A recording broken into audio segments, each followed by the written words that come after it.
hear your comments. I have two questions. I heard about the state requirement as well.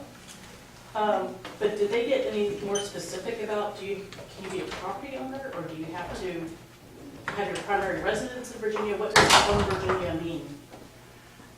It just, a resident, so I think it's just if you have an address in Virginia. And it also, I'm sorry, and it does also state that if you're a newspaper or television station broadcasting or being distributed in the state, then those requests have to be answered too. Okay, and my second question is one that's a little bit more, something we've come across on the government end of things, and that is reporters demanding cell phone numbers of employees when it's the government employee, it's their own personal numbers, the government gives them no money for that number or bill or whatever. That's a weird one, but we do get that request sometimes from reporters, well, I want so-and-so's cell phone number. Well, this is their personal. Right. cell Well, phone. I mean, to me that was, Zoom. well, if you're saying that they're paying the bill themselves. Yep, Yeah. government gives no money. Yeah, that would be not public business, Okay. is how I would. But you use it for publicity. Well, you can, and actually, those, like that York County one, the person who requested it from all of the members of the school board, and all but one of them was using a school-issued cell phone. One was using their own, and they went ahead and gave them that bill as well.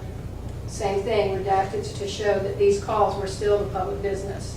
Yeah, the big thing with this one wasn't so much the conversations, they want the actual numbers so that they can reach them at all hours. Right, but my point being that there's still the redaction, there's still the distinction between public and private business, and that person's number is not part of the public business, even if it's that's like, I don't, well, because you used a pencil, a government pencil to write your to write your personal letter, that doesn't turn it into a government record. And flip side. So I personally, if that were me on that request, I would redact the number. On your out-of-state thing, is there anything to prohibit somebody who lives in another state from picking up a phone and calling me and say, hey, I pulled your name out of the phone book and I see you live in Virginia, would you be willing to make a request? I will send you the money to pay for it and send you the shipping cost of it. No, there's nothing to prevent that, and that's one of the reasons from a practicality standpoint that we have a very strong argument on why this is kind of a ridiculous restriction, but constitutionally there was not a good argument. But that is what people do. They get friends, family, colleagues, work. Maybe they work for a company that has branches in Virginia. They get them to make requests for them. Private attorneys, private investigators, attorneys, whatever. They'll make the request for them. And now there's even there's a group up in Massachusetts called Muck Rock. And they, after this decision came out, they went out and tried to recruit people from the states who this applies to. Like I said, it's only 5 or 6 states that have this restriction. And they've recruited people who will serve as those conduits for other people. We get approached quite a bit to, do you make these kinds of requests? And we do not. If we had the resources, maybe we would, but You've been talking about aggressive people making a FOIA request. It seems to me that most citizens don't truly know their rights, and secondly, they are intimidated by government. So when some official in local government says, oh, we can't do that, they'll walk away. Or when something that happened to me in a local community was they provided at 40 cents a page a whole bunch of stuff that was available on desk free for citizens. They didn't provide any emails, they didn't provide any files. We then went to DEQ and were astonished at what the DEQ provided us with. We didn't know that we had the right to demand those things. right. And that is, I would agree that there are, for every aggressive requester, there is someone who is hell-bent on not giving you the records, whether it's for whatever reason, usually embarrassment. But there are also, and then for every citizen who doesn't know what they are entitled to and what their rights are, there's also an employee who doesn't know it either, and they're muddling through. And I'm not discounting at all what you're saying, but I'm actually agreeing that those. In this case, we were suing the town, and that it was deliberate after much discussion as to what they were willing to give us. Yeah, and if an attorney gets, if it does get to litigation, there is at least the opportunity through discovery and through subpoenas to get some of the records that you've been trying to get. But there are some localities we've dealt with who know that it is very unlikely that a citizen is going to, that there's a good chance that the citizen doesn't know what they can and can't get, and it's very unlikely that the citizen will file a lawsuit to do something about it. There are those definitely. If I can throw something out here at this time, since we're talking about the lack of citizen knowledge, when I first got involved with things I was looking at, I didn't know how to spell FOIA. I left it in the FOIA. And despite those types of comments, I went straight to VCOG. No, I discovered VCOG rather by accident trying to find stuff out, and I found that VCOG was the single most important source of information for citizens around here. If I had a question, I emailed them, I called them, I asked them, I got my answer. Or I got told, I don't know, I'll have to check into that, or I don't know, you need to contact this group for your specific situation. But if you're going to be a citizen, take responsibility and learn. Don't expect it to be handed to you, or just, there's no magic funnel out there all this information comes into.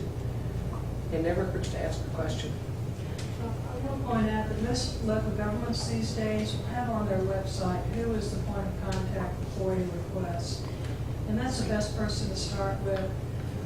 Even if somebody comes to our treasurer's office or some other office, they'll refer them to me so that I can make sure that we're compliant with all of the rules of FOIA and ensure that it gets to the person in a timely fashion.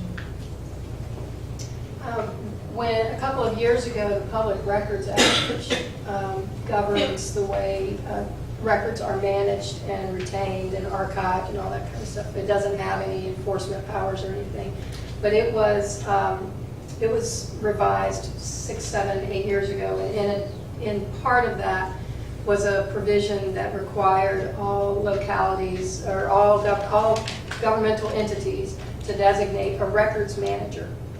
And what we've seen since then is that person who has been designated as the records manager is frequently now being worked into sort of their FOIA point of contact. Having a single point of contact has its advantages and disadvantages as well, but it is, at least in terms of having a place where the citizen can start, it's really, really helpful to have that. I'm not familiar with the term redacting. Is that blocking out? Okay. Question about what do you consider public business? Anything that, well, my definition would be anything that deals with the public, where there's any, so Right. a citizen who has a concern over something that's dealing with the public, for instance, crime in the town or whatever it may be, you're asking for these records and they say no. And we say, why not? They say, because it's not one of those exceptions. Frequently it'll be a personnel matter, which I don't understand, because I think the personnel of our government is our public business, to know what is happening within our government.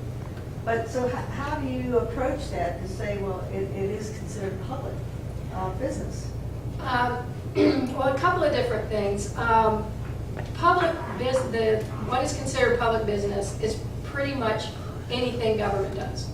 And in terms of records, any records that the government has received, collected, produced in the course of being the government. What it does not refer to are these personal type things. Honey, I'm running late, please pick the kids up. You know, if there's cake in the break room, those kinds of messages or something. Those are considered, those are considered personal. Personal or personnel? Personal. Right. When we come to personnel. Right. Well, so then you've got, all of those, anything that is not personal Okay. is the public business and is a public record. Now, you've got all that huge pool of public records, but FOIA says there are at least 130, I think, reasons why the government can say, and I can't believe I did not talk about this. Can and may. Can say that these are exempt. These are, you may withhold them under the statute and be fined. And one of those is personnel. And personnel is not defined, but it has been broadly interpreted as anything having to do with the conditions of employment, the performance of employment. There is definitely an argument to be made, and some states do actually require that certain parts of a personnel file be public record.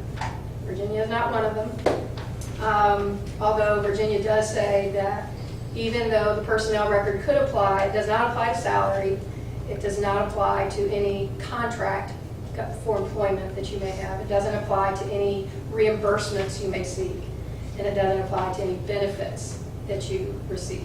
That's all agreeable. I understand with that. I'm looking more at misconduct or abuse type of thing. Yeah, and those are the resistance that you get, and open-mindedness or transparency.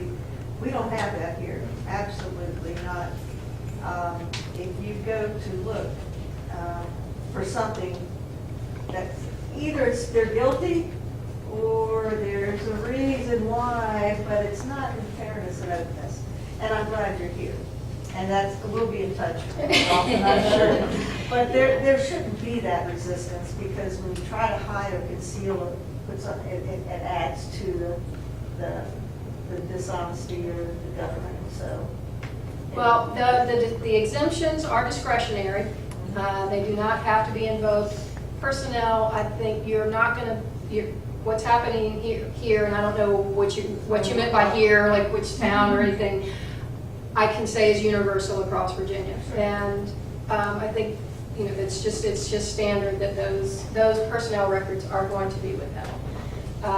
Other records that could be withheld may or may not be, they might not invoke an exemption. There are other places in the statute, though, I mean, not in FOIA, but in the Code of Virginia, that say certain records cannot be released. And those provisions outside of FOIA trump FOIA.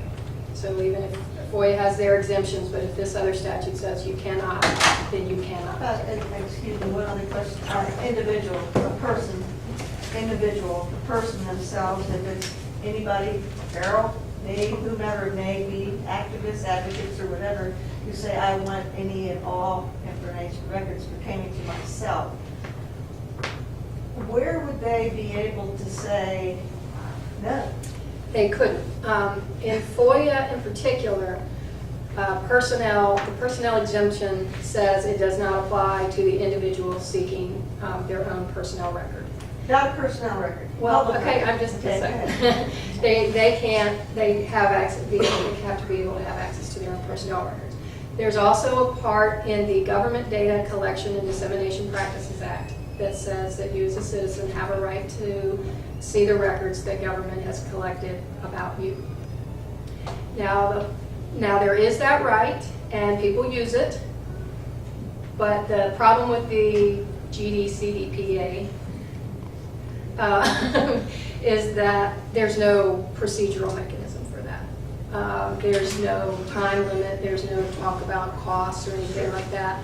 And how those records are symboled, I'm not quite sure either, but there is a right under that statute for a citizen to see the records that the government holds. Yes, ma'am. She brought me a hamburger earlier today. Yeah, well, that's one of the duties of my office.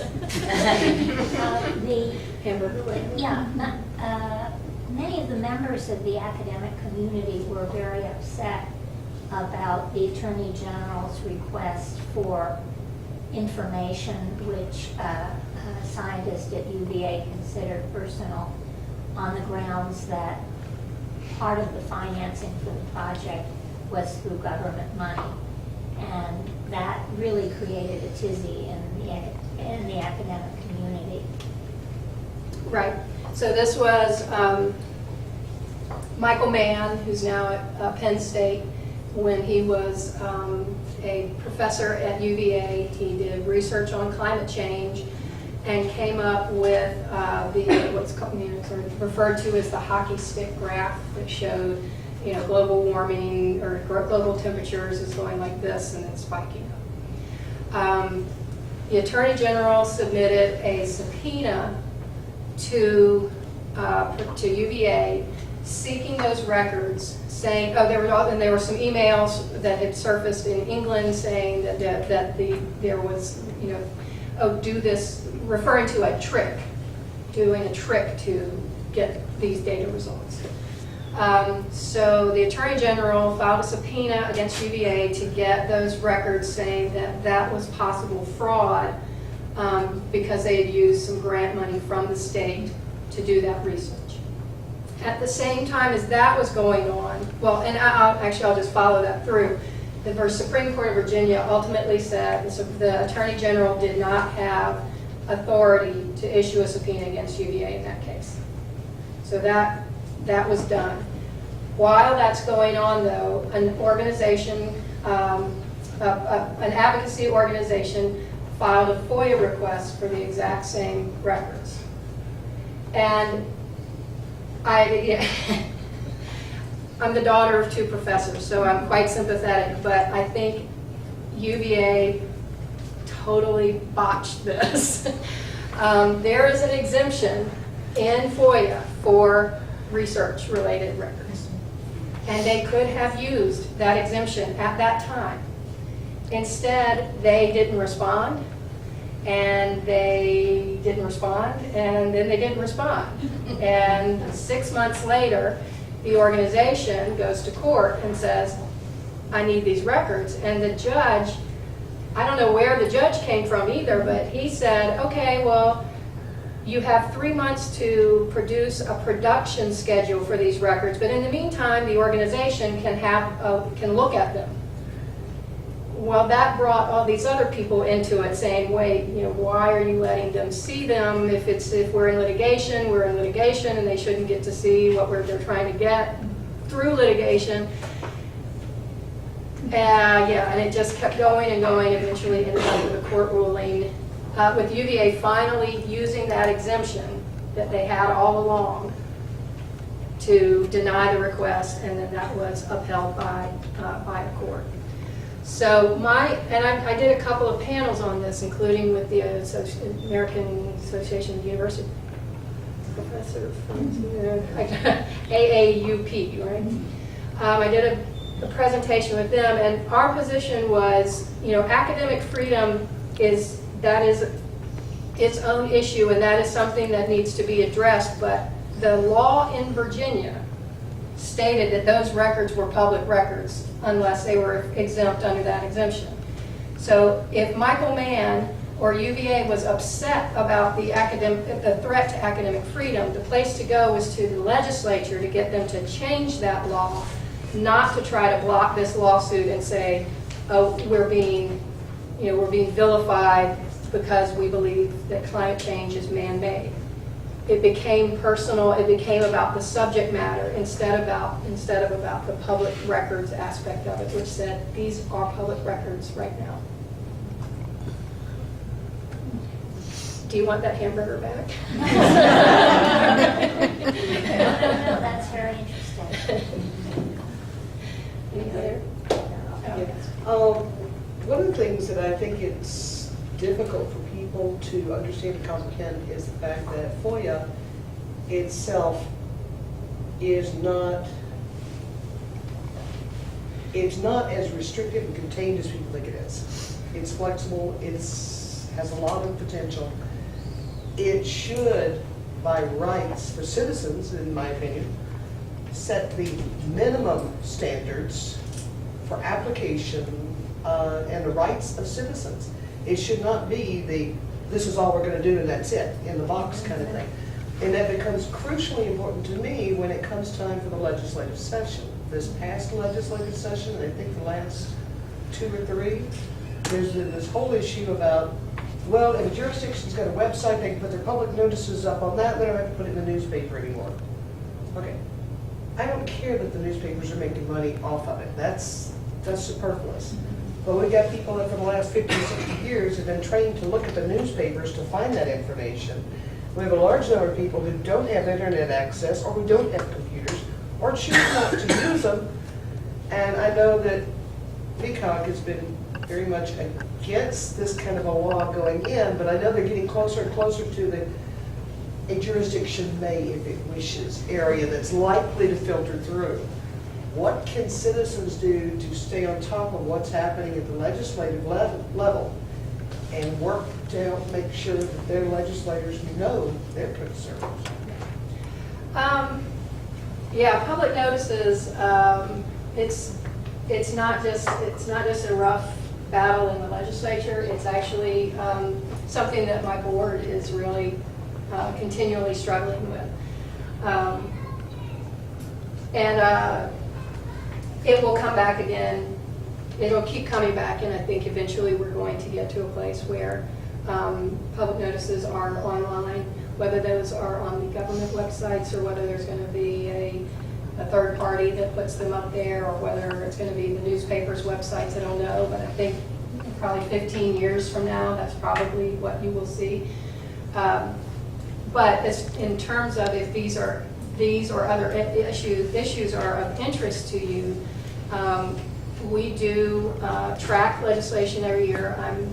Like Carol said, we ran into each other quite a bit during the General Assembly session. That's part of my job is to lobby for open government issues. And we, on our website, do maintain a tracking page where we have a list of all the bills that we're following, along with descriptions and positions. And you can see where they are. If any bills interest you, we try to keep people up to date too through email and our social media about when meetings are coming up and when it is important for them to contact their legislators, and asking if on occasion someone can come to Richmond to testify on a particular bill. That's what happened with one of those harassment by FOIA bills, is we had this guy, the guy from Yorktown who asked for the cell phone bills. He came and testified and gave a very compelling testimony, and that was it. The legislators, it really mattered to them that someone had traveled and had a personal experience like that. I have a quick question on the charging issue, which sounds like it's mostly based on technology from 25 years ago. What do you do in terms of determining charging if the stuff's being put on a CD or it's being sent by email? Gee, yeah, I've got that record, and you attach it as an attached file and it's sent off. And when records are exchanged electronically, you're not being charged per page, so that part is eliminated. But you still do have search time and assembly time, review time, that kind of thing, so that you can still be charged for that. If it is a routine record and it can be quickly sent, I think most, practically every government agency that I've run across will just send it to you, and that's the end of it. It's more of an administrative hassle for them to bill you for something that is very quickly and easily shared than it is for them to go, well, it did take me 10 minutes and sending a bill to you. Okay. Can you please explain the first two on this slide in terms of funding, and whose interests are represented by these groups? So I'm the Freedom of Information Advisory Council is a government agency. It is part of the Division of Legislative Services, so it's part of the legislative branch of government. It is a 12-member council right now with seats that are designated by statute of who should hold them. And they meet 4 to 6 times a year, and in the interim, their staff, their executive director and their staff attorney issue both formal and informal opinions to anyone who asks them. They are very good. They're very good. I mean, let me just start by saying they're very good. And what I find most useful for them is when I can, if they can give the exact same advice that I can give, and I'll talk more about our organization in a sec, but if they can give the exact same advice that I can give, someone in government may be much more receptive to hearing it from someone else in government than they are from me. So I will frequently refer people to them to answer new questions, or just to get that sort of extra, reinforcement for when they're having their particular issue. We, Virginia Coalition for Open Government, we've been around since 1996. We were originally funded almost entirely from the newspapers and TV stations in the state. But when and they created a board of directors that has seats designated for newspapers and for broadcasters, but they created it in such a way that those interests can never be a majority on the board. So the majority of our board seats are for at-large citizen members. And currently our president is the chief deputy communications officer for the city of Alexandria. Our vice president is at the Fredericksburg Freelance Star, and our treasurer is at the Library of Virginia, and our secretary is the former president of League of Women Voters. So we do really try to mix it up that way. We exist now through member dues. Much of it does still come from the media, but now what once was the majority stake is now down to close to a third. We get the rest of our funding through endowment income and other things like grants, conferences, some of the training sessions that we do, things like that. We are strictly nonpartisan. We do not endorse candidates. We do not get involved in campaigns. And that's always actually something that can be difficult for us, is when we get calls about a particular issue and we take a stand on the open government issue, and whatever side it is against, and we'll say, well, that's just because you are pro whatever. If it goes against the Republican, the Republican says you don't like Republicans, or vice versa. We really try to stick just to the open government issue, regardless of whose ox is getting bored. Do you have any specific other questions that I left undone about that? I just found that the advisory council tends to give opinions that are fairly government-centric. And I say that based on the fact that they post their questions and the response to each one on their website, just marvelous. And I'd just like to, I guess, point out that those are merely opinions, and they, of course, can be challenged through the courts. Right. And that could be true. I wouldn't argue with that assessment of their formal opinions, and those are the ones online. The ones that they would be getting day to day on the phone or through email, I think if you examine each one of them, I think you find them going pretty much down the line. And also, if you ever heard a training session done by Maria Everett, who's the director, she's hilarious for one, and two, she's just, she'll call out a government employee who has said, well, what about such and such? And she'll, well, what about it? Give them the records. She really does try to play it as straight and narrow as possible. Megan, if my memory serves me correctly, they must not be too aligned by government, since there have been recent attempts to get rid of them as a way of saving money in the budget. Yeah, that It took was, a tremendous hue and outcry to salvage that. yeah, that was, yeah. Yeah, that was a touchy one because it was under the government, one of the first acts of the Governor's Government Reform Commission recommendations was to eliminate several different commissions, and the FOIA Council was one of them. And it turns out that Governor McDonald was actually one of the only like 5 votes to disband the office when it was first created. When it was created, it had a sunset clause on it. And so when it came time to make the office permanent, he was one of the few people who voted to not make it permanent. So that was a little touchy because the person who created it, was largely responsible for creating it, was Bill Bowling. So you had the governor who had done one thing and the lieutenant governor who had done the other thing, and eventually the angels prevailed and they kept the office. The Attorney General I put up there is where to go for help. The AG's office only issues opinions interpreting FOIA for certain governmental employees. So a citizen cannot ask for an opinion from the AG. And if you were watching anytime last spring, the AG, after that ruling saying about, there was a ruling a couple of months ago saying the State Corporation Commission is not subject to FOIA. And the AG started saying in May that, well, we're using that reasoning to say that we're not subject to FOIA either. So that didn't go over real well in the press either. And now he's at least not saying that anymore. I don't know, we might still believe it, but he's not saying it anymore. To be continued. We asked the Attorney General candidates for this year.